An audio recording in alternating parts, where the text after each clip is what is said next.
আচ্ছা, আজকে আমাদের নতুন চ্যাপ্টার কেমিক্যাল বন্ডিং। আর এটা মানে আজকেই কমপ্লিট হয়ে যাবে, একটু ভালোভাবে বুঝে নাও। আশা করি তোমরা এই ব্যাপারগুলো জানো, এই ব্যাপারগুলো নিয়ে কোনো অসুবিধা হওয়ার কথা না। এই যে 2n², আমি তোমাদের বলেছিলাম যে পিরিয়ডিক টেবিলে 1 থেকে 20 অবধি যত এলিমেন্ট আছে ততগুলো অন্তত মুখস্থ করতে, 1 থেকে 30 অবধি মুখস্থ করবে, বাট আপাতত বোঝার জন্য এইটুকুই এনাফ। এবার দেখো, কোনো দিকে খেয়াল দিতে হবে না, শুধু একটার দিক মাথায় রাখো। ইলেকট্রনিক কনফিগারেশন আমরা করব কিভাবে? এই যে 2n² যে ফর্মুলাটা আছে, 2 কমন থাকবে, n এর মান 1 হতে পারে, 2 হতে পারে, 3 হতে পারে, 4 হতে পারে, 5 হতে পারে। বোঝা গেল? এটা আমি আরেকটু বুঝিয়ে দিই, আগেও বুঝিয়েছিলাম। বিভিন্ন কক্ষ থাকে, জানো তোমরা, বিভিন্ন রকম কক্ষ থাকে। প্রথমটাকে বলে কে, তারপরেরটাকে বলে এল, তারপরেরটাকে বলে এম, বিভিন্ন রকম কক্ষ থাকে, কে এল এম এন এরকম থাকে। এবার কে কক্ষকে নাম দেব 1, এটা 2, এটা 3, এরমভাবে। এবার ইলেকট্রন বিন্যাস কিভাবে হয় যে কোনো এলিমেন্টের, যদি আমি এনের জায়গায় 1 রাখি, মানে ফার্স্ট সেল মানে হচ্ছে কে এর ভ্যালু কি 1, তাহলে 1² করলে 1 × 2 করলে হয় 2। তাহলে প্রথম কক্ষপথে কটা ইলেকট্রন থাকবে? এখানে একটা, এখানে একটা, মানে টোটাল 2টো ইলেকট্রন থাকলো। দ্বিতীয় সেল, যদি এন এর ভ্যালু যদি 2 ধরো, 2² করলে কত হয়? 4 × 2 করলে 8, মানে কে এর পর এল কক্ষে কি থাকবে? 8টা ইলেকট্রন থাকবে। এইভাবে ইলেকট্রনগুলি ডিস্ট্রিবিউট হয় পদার্থের মধ্যে। ভালো কথা। এইবার প্রশ্ন হচ্ছে, এটা কেন বুঝতে হবে? বুঝতে হবে এই কারণেই, এরকম করতে করতে করতে করতে করতে করতে দেখা গেল কোনো পরমাণুর লাস্ট সেল, লাস্ট কক্ষপথে যদি 8টা ইলেকট্রন থেকে যায়, তাহলে সে স্টেবল কথার মানে হচ্ছে সে কোনো কিছু রিয়্যাক্ট করবে না, কারোর সাথে কোনো রিয়্যাক্ট করবে না, কোনো কিছুর সাথে রিয়্যাক্ট করবে না। বোঝা গেল? কিন্তু যদি 8টার কম বা বেশি, মানে বেশি তো হয় না, অলওয়েজ 8এর কমই হয়, 1 হতে পারে, 2 হতে পারে, 3 হতে পারে, 4, 5, 6, 7 হতে পারে, তখন তারা কোনো না কোনো কিছুর সাথে রিয়্যাক্ট করবে মানে হলো কোনো না কোনো এলিমেন্টের সাথে রিয়্যাক্ট করবে এবং তাদের মধ্যে একটা বন্ড তৈরি হবে। সেই বন্ডটা কীভাবে তৈরি হয় সেটাই আজকে মেন বোঝার বিষয়। তাহলে এটা বোঝা গেল ইলেকট্রনিক কনফিগারেশন, এ নিয়ে কোনো অসুবিধা, ডাউট থাকার কথা না। এবার বলি ভ্যালেন্স ইলেকট্রন কি আর ভ্যালেন্সি কী, যদি এটা বুঝে যাও। আমি তোমাদের বলেছিলাম এলিমেন্টের অ্যাটমিক নাম্বার মুখস্থ করতে, নাইট্রোজেনের 7, অক্সিজেনের 8, সোডিয়ামের 11, ক্যালসিয়ামের 17, ঠিক আছে? এইভাবে কার্বনের 6। তো দেখো, নাইট্রোজেন হচ্ছে 7, প্রথম সেলে কি থাকবে? মানে কে সেলে হচ্ছে 1 নম্বর সেল, 1 নম্বর কক্ষ। এবার এই ফর্মুলাটায় আমি যদি ফেলো, তুমি 1² করলে কত হয়? 1 × 2 করলে কত হয়? 2। তাহলে প্রথম সেলে কত? 2টো। আর নাইট্রোজেনের অ্যাটমিক নাম্বার কত? 7। তাহলে আর থাকে কটা? 2টো চলে গেলে 5টা থাকে, 5টা বসে যাবে লাস্ট সেলে। বোঝা গেল? এবার অক্সিজেনের অ্যাটমিক নাম্বার কত? 8। প্রথম সেলে তো 2টোই থাকবে, 2টো যদি প্রথম সেলে থাকে তাহলে সেকেন্ড সেলে কটা থাকবে? বাকি কটা পড়ে রইলো? 6টা থাকবে। আচ্ছা, সোডিয়ামে হচ্ছে 11, তাহলে প্রথমে হচ্ছে 2টো, তারপরে 2² করলে 4, 4 4 2 8, তারপরে 8টা 2টো কটা হলো? 10টা। আর কে এল এম সেলে কটা পড়ে থাকবে? একটা। এইভাবে ঠিক ক্লোরিনও তাই, 2, 8, আর বাকি থাকে একটা, 7টা। কার্বনও তাই, 2, কার্বনের হচ্ছে টোটাল 6, তাহলে 2 হচ্ছে ফার্স্ট সেল, সেকেন্ড সেল মানে লাস্ট সেলে থাকবে 4টে। ম্যাগনেসিয়াম 2, 8, 2, এরমভাবে ডিস্ট্রিবিউট হয়। এটা নিয়ে কারো ডাউট থাকার কথা না বোঝানোর পর। এবার আসছি ভ্যালেন্সি অফ এলিমেন্ট, এটা কি? এটা হচ্ছে, তার আগে আমরা বুঝি ভ্যালেন্সি কাকে বলবো, ভ্যালেন্স ইলেকট্রন কাকে বলবো। একদম গোদা বাংলা ভাষায় বলছি, যদি বলা হয় ভ্যালেন্স ইলেকট্রন কত, যে কোনো এলিমেন্টের নাম দিয়ে দিল, অক্সিজেনের ভ্যালেন্স ইলেকট্রন কত, নাইট্রোজেনের কত, সোডিয়ামের কত, আর্গনের কত, মাথায় রাখবে লাস্ট সেলে যেই ইলেকট্রন থাকে সেটাকে বলা হয় ভ্যালেন্স ইলেকট্রন। মাথায় যেন থাকে, লাস্ট কক্ষে যেই ইলেকট্রনগুলো থাকবে যে কোনো পরমাণুর লাস্ট কক্ষপথে, সেটাকে বলা হয় ভ্যালেন্স ইলেকট্রন। তাহলে ভ্যালেন্সি কি? যদি লাস্ট সেলে 7-এর কম থাকে, মানে 8টা যদি থাকে, সেই এলিমেন্টটা স্টেবল হয়ে গেল, তার পুরো সে কোনো কিছুর সাথে রিয়েক্ট করবে না। যদি 8-এর কম থাকে, 8-এর কম থাকে মানে 1 2 3 4 5 6 7, এর একটা ব্যাপার আছে। আমাকে লাস্ট সেলে কতগুলো ইলেকট্রন দরকার, লাস্ট সেলে কতগুলো ইলেকট্রন দরকার যেন সে তার ভ্যালেন্সি 8 করতে পারে, মানে সে স্টেবল হতে পারে, বা 8 না করে যেন 2 করতে পারে।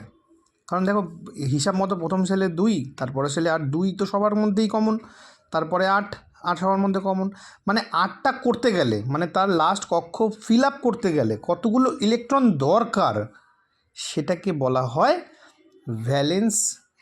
ভ্যালেন্সি। বোঝা গেল, সেটাকে বলা হয় ভ্যালেন্সি। আচ্ছা, এবার আমি যদি দেখি, দেখো নাইট্রোজেনের হচ্ছে 2 আর 5, তাহলে ওর এখানে 8টা করতে হলে, যদি নাইট্রোজেনের আমি লাস্ট সেলে যদি আমি 8টা করি, তাহলে 8টা করতে গেলে কি দরকার, ওর কোনো জায়গা থেকে 3টে ইলেকট্রন দরকার, বা 5টে ইলেকট্রনকে ওর ডোনেট করতে হবে কোনো কাউকে।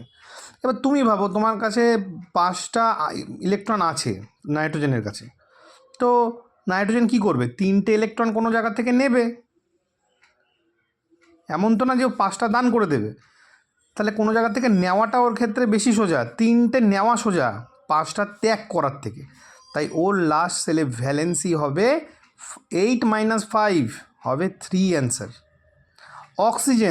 অক্সিজেনের ভ্যালেন্সি কী হবে, 6 আছে, 6টা ইলেকট্রন ও দিয়ে দিলে ওর ভ্যালেন্সি পূরণ হয়ে যাবে। কিন্তু 6টা ইলেকট্রন দিয়ে দেওয়া সহজ হবে, নেওয়ার মতন তো লোক থাকা চাই, নাকি 2টো ইলেকট্রন কারোর থেকে নিয়ে নেওয়া সহজ হবে? স্বাভাবিক ব্যাপার, 2টো ইলেকট্রন কারোর থেকে নিয়ে নেওয়া সহজ হবে। তাহলে 8 - 6 করলে হয় কত, 2, তাহলে অক্সিজেনের ভ্যালেন্সি কত হবে, 2। সোডিয়াম দেখো 2 8 1, লাস্ট সেলে কত আছে, একটা, তাহলে ও কী করবে, ওর 7টা ইলেকট্রন দরকার কোনো জায়গা থেকে, বা একটা ইলেকট্রন ত্যাগ করা দরকার। তাহলে ওর পক্ষে কোনটা সহজ হবে, নিশ্চয়ই একটা ইলেকট্রন ওর পক্ষে কী করতে হবে, নেওয়া সহজ হবে। তাই ওর পক্ষে একটা ইলেকট্রন নেওয়া সহজ হবে। তাই 8 - 7 করলে কত হয়, 1। তাই ক্যালসিয়ামের ভ্যালেন্সি হচ্ছে 1, বোঝা গেল। ক্লোরিনের ভ্যালেন্সি হচ্ছে 1। সেরকমই দেখো কার্বন হচ্ছে 2 আর 4, তাহলে ওর লাস্ট সেলে তো 4টে আছে, তাহলে 8 থেকে 4 বিয়োগ করলে কত হয়, 8 থেকে 4 বিয়োগ করলে 4ই হয়। তাহলে ওর 4টে দিয়ে দেওয়াও যা, ওর 4টে নেওয়াও তা, ওরটা সেম রইল। ম্যাগনেশিয়াম দেখো 2 8 2, দুটো ডোনেট করা সহজ 6টা পাওয়ার থেকে, কারণ 8 থেকে 2 বিয়োগ করলে কত হয়, 6। 6 তো হয় বুঝলাম, কিন্তু 6 কিন্তু ওর ভ্যালেন্সি হবে না, কারণ ওর দুটো ত্যাগ করা সহজ হবে ওর পক্ষে। তাই ওর ভ্যালেন্সিও 2, ভ্যালেন্স ইলেকট্রনও 2, বোঝা গেল। যেমন সোডিয়ামের ভ্যালেন্সিও 2, ভ্যালেন্স ইলেকট্রনও 2। তাহলে একটা জিনিস ভালোভাবে ফলো করে দেখো, যত মেটাল আছে না, একটু ভালোভাবে দেখবে, যত মেটাল আছে যেমন সোডিয়াম, তারপর ম্যাগনেশিয়াম, ক্যালসিয়াম, এদের লাস্ট সেলে তুমি 1 2 3 এর বেশি তুমি ইলেকট্রন দেখতে পাবে না। যে কোনো মেটাল তুলে নাও, যে কোনো মেটাল তার লাস্ট সেলে 1 2 3 বেশি মেটাল তুমি দেখতে পাবে না। তার মানে যত মেটাল আছে এলিমেন্টের মধ্যে, ওই মেটালগুলো কী হয়, ইলেকট্রন ডোনেট করবে না ইলেকট্রন অ্যাকসেপ্ট করবে। স্বাভাবিক ব্যাপার, মেটাল যখন, আর মেটালের 1 2 3 থাকে, আর 1 2 3 থাকলে আমি কি বলেছি, ডোনেট করবে। তার মানে মেটাল অলওয়েজ ইলেকট্রন ডোনার হয়। আর তুমি দেখো নন মেটাল দেখো ক্যালসিয়াম 7 আছে, ও কী করবে, একটা ইলেকট্রন নেবে। দেখো নাইট্রোজেন 5, কী আছে, ও 3টে ইলেকট্রন নেবে। অক্সিজেন 6, দুটো ইলেকট্রন নেবে, কারণ নিলেই তোর ভ্যালেন্সি পূরণ হবে। তার মানে যত নন মেটাল আছে সব কিন্তু অ্যাকসেপ্টার, মানে ও মেটাল নেওয়ার ক্ষমতা রাখে নন মেটাল, আর ইলেকট্রন কি হয়, মেটাল ডোনেট করে। বোঝা গেল ভ্যালেন্সি কি, ভ্যালেন্স ইলেকট্রন কি, আর কে ইলেকট্রন ডোনেট করে আর কে ইলেকট্রন অ্যাকসেপ্ট করে।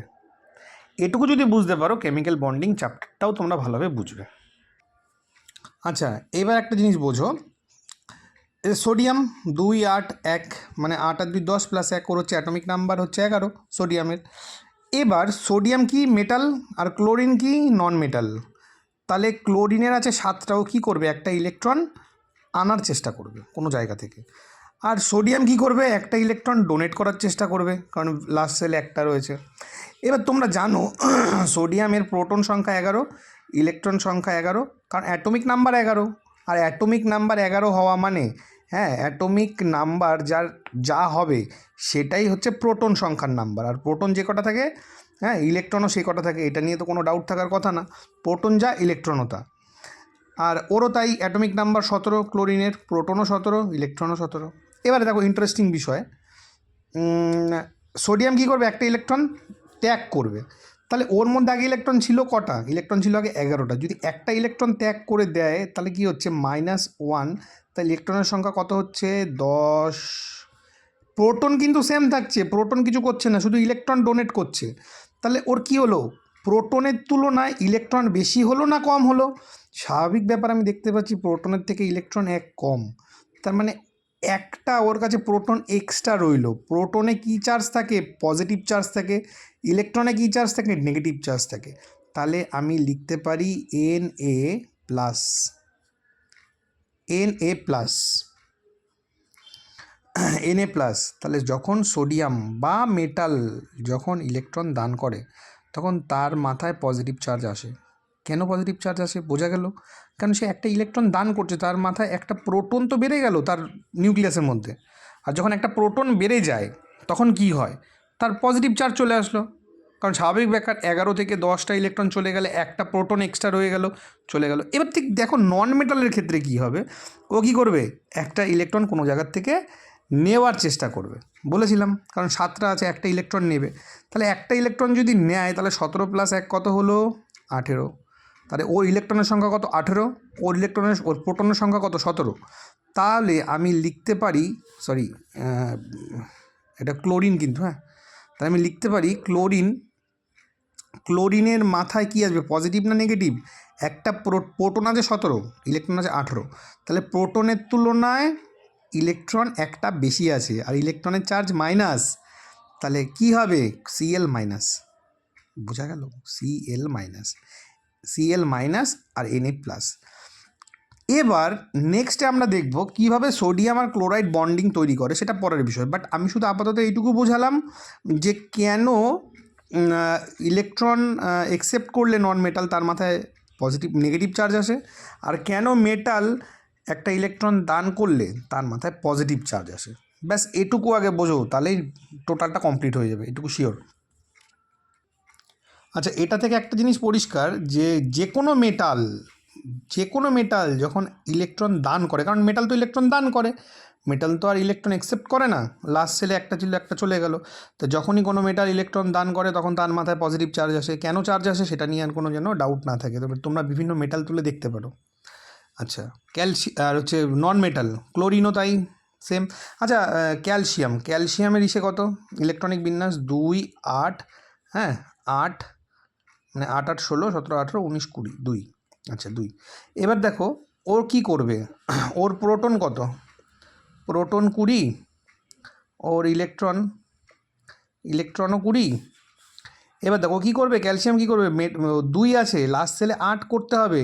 দুটো ইলেকট্রন কী করবে, ও দান করবে। যদি দুটো ইলেকট্রন দান করে দেয় তাহলে ছিল 20, হয়ে যাবে কত 18। তাহলে প্রোটন মানে পজিটিভ চার্জ দুটো বেশি হয়ে গেল, ইলেকট্রন দুটো কম হয়ে গেল। তাহলে Ca+2, বোঝা গেল। এগুলোকে বলা হয় আয়ন, ক্যালসিয়াম আয়ন। তাহলে Ca+2 বোঝা গেল কেন হয়। এবার একটা ব্যাপার আছে, আচ্ছা অক্সিজেন কী হবে বাবু, অক্সিজেন 2 আর 6, 2 আর 6 তো, তাহলে 2 আর 6 যখন হবে, এবার কী করবে অক্সিজেন, কী করবে, কোনো জায়গার থেকে দুটো ইলেকট্রন আনার চেষ্টা করবে। তাহলে দুটো ইলেকট্রন আনার চেষ্টা করবে, তাহলে দুটো ইলেকট্রন যদি আনার চেষ্টা করে তাহলে কে দেবে ওকে, দুটো ইলেকট্রন কে দেবে, কেউ না কেউ তো দেবে। কে দেবে দেখা যাক। আচ্ছা, ক্যালসিয়াম দুটো ইলেকট্রন কী করছে, দান করছে, তো দুটো ইলেকট্রন দান করছে। আর এমন একটা ব্যক্তি, অক্সিজেন খুঁজে পেয়েছে এমন একটা ব্যক্তিকে যে কিনা দুটো ইলেকট্রন দান করবে, এবং ও খুঁজে পেয়েছে যে কিনা আমার দুটো ইলেকট্রন গ্রহণ করবে। তাহলে ওর যদি দুটো ইলেকট্রন গ্রহণ করে তাহলে +2, তেমন সমান ওর কী হয়ে গেল 2 আর 8, ওর ভ্যালেন্সি পূরণ হয়ে গেল, লাস্ট ভ্যালেন্সি 8 স্টেবল। আর ওর ভ্যালেন্সি ক্যালসিয়াম কী ছিল, ও দুটো ইলেকট্রন দান করে দিয়েছিল, তাহলে ওর ভ্যালেন্সি হয়ে গেল 8। তাহলে আমি লিখতে পারি ক্যালসিয়াম অক্সাইড, কারণ অক্সিজেন এটা একটা বন্ড, আর এই বন্ডটা কিভাবে হয় বোঝা গেল। এবার আমি কি লিখব, Ca+2 এবং অক্সিজেন কী করলো, দুটো ইলেকট্রন গ্রহণ করলো। এবার কোথায় 2 লাগাবো কোথায় 1 লাগাবো সেটা পরের ব্যাপার, সেটা আমি পরে বোঝাচ্ছি। বাট তুমি এটা বুঝতে পারছো যে ক্যালসিয়াম অক্সাইড কীভাবে বন্ড তৈরি করলো, এইভাবে বন্ড তৈরি করলো। এবার চলো আরেকটা জিনিস দেখি। তোমরা তো দেখেছো NaCl, সোডিয়াম ক্লোরাইড। সোডিয়ামের পরমাণু ক্রমাঙ্ক কত ছিল? 2, 8, 1। ও একটা ইলেকট্রন দান করবে, একটা ইলেকট্রন দান করলে মাথায় কী আসবে? Positive charge. ক্লোরিন কি করবে? একটা ইলেকট্রন গ্রহণ করবে, দেখো ভালোভাবে 7টা আছে, একটা গ্রহণ করতে হবে, তাহলে ওর মাথায় কী আসবে? Negative charge. তাহলে ভালো কথা, তাহলে কি হয়ে গেল? Na+Cl minus, that is NaCl। এটা হয়ে গেল কেমিক্যাল বন্ডিং। এবং ইন্টারেস্টিং ব্যাপার, এই বন্ডগুলোর নাম কি এবং বন্ডগুলোকে দেখে চিনব কিভাবে, এটা একটা বড় প্রশ্ন। তা এটাও হয়ে যাবে।